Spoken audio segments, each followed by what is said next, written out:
Mapagpalang araw sa inyong lahat. Ako si Christine Slin G. Padernal, ang inyong tagapag-ulat ngayong araw.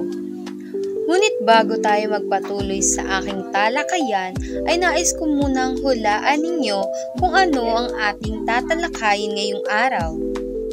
Gamit ang mga larawang nasa itaas, mahuhulaan ninyo kung ano ang pamagat ng ating tatalakayin ngayong araw. Nahulaan niyo ba? Kung nahulaan ninyo ay magaling. Ang pamagat ng tatalakayin natin ngayong araw ay patriotismo. Ngunit bago tayo magpatuloy sa talakayang patriotismo, ano muna ang pagmamahal sa bayan? Ano nga ba ang pagmamahal sa bayan?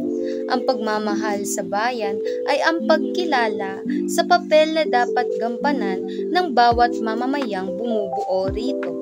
Ang pagmamahal sa bayan ay isang malalim na damdamin ng katapatan, pagmamalasakit at pagmamalaki sa sariling bansa.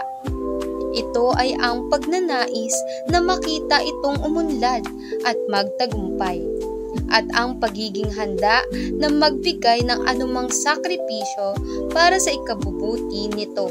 Ito naman ay atin nang talakayin ang patriotismo. Ano nga ba ang patriotismo? Ang patriotismo ay mula sa salitang pater na ang ibig sabihin ay naiuugnay sa salitang pinagmulan o pinanggalingan.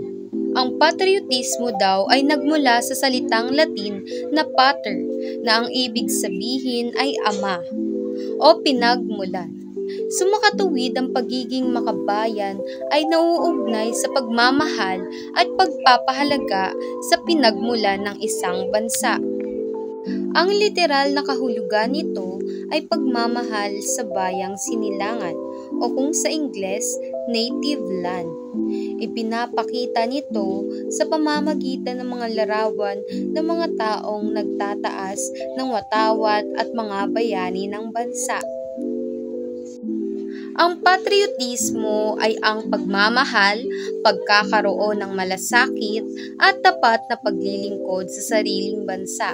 Ito ay nagpapakita ng pagpapahalaga sa mga kaugalian, kultura at mga layunin ng isang bansa, pati na rin sa kapakanan ng mga mamamayan nito.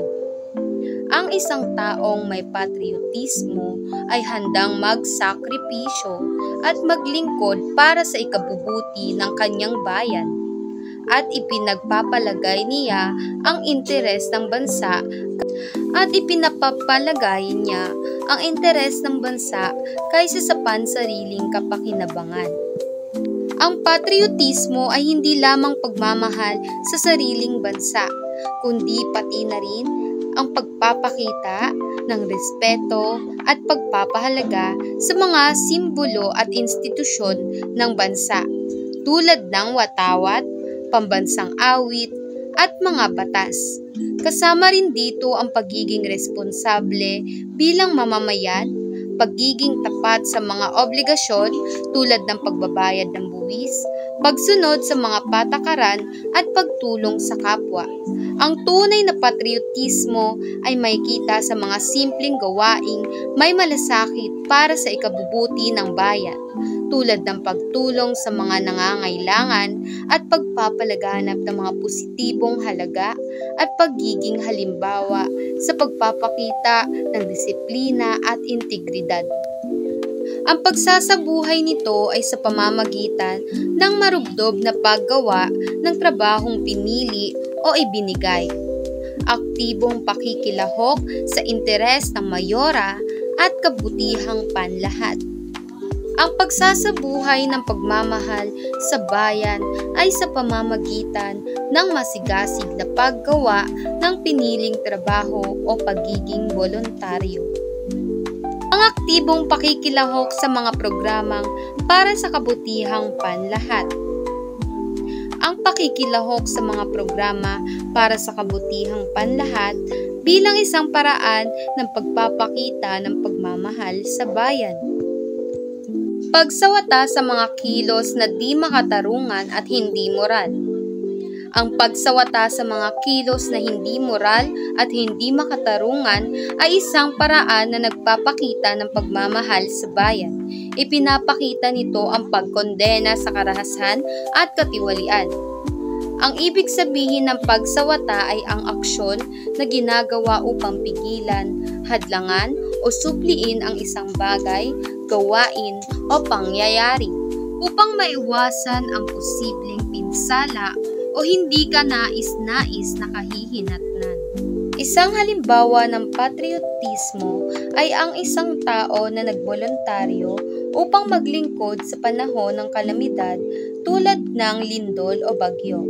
Kahit hindi siya directly na naapektuhan, pinipili niyang tumulong sa mga biktima, magbigay ng relief goods o mag-ayos sa mga sirang infrastructure dahil nais niyang makapagbigay ng kontribusyon sa kanyang bansa at kapwa Filipino. Ang ganitong uri ng malasakit at pagkilos ay nagpapakita ng malasakit sa bayan at pagmamahal sa bansa. Mahalaga ba ang patriotismo? Ang patriotismo ay isa sa pinakamahalagang tungkulin dahil ito ang nag-uugnay sa mga mamamayan at nagpapalakas ng diwa ng pagkakaisa at pagmamahal sa bansa. Kapag ang isang tao ay may malasakit sa kanyang bayan, handa siyang magsakripisyo para sa kabutihan ng nakakarami, magtaguyod ng mga makatarungan at tamang hakbang para sa progreso at ipagtanggol ang mga pagpapahalaga at kalayaan na mahalaga sa kanyang komunidad at bansa. Ang patriotismo rin ang isa sa mahalagang bahagi ng pambansang identidad. Halimbawa pa ng patriotismo. Pagtangkilik sa mga lokal na produkto. Ang pagbili at pagsuporta sa mga produkto at serbisyo mula sa sariling bansa ay isang uri ng patriotismo. Ito ay nagpapakita ng pagmamahal sa sariling ekonomiya at tumutulong sa pagpapalago ng lokal na industriya. Pagsunod sa mga batas at patakaran ng bansa. Ang paggalang at pagsunod sa mga alituntunin ng gobyerno tulad ng pagbabayad ng buwis, pag-iwas sa mga ilegal na gawain at pagiging responsable sa kalikasan ay isang malinaw na pagpapakita ng patriotismo at responsibilidad bilang mamamayan. At dito na po nagtatapos ang aking pag-uulat. Maraming salamat po.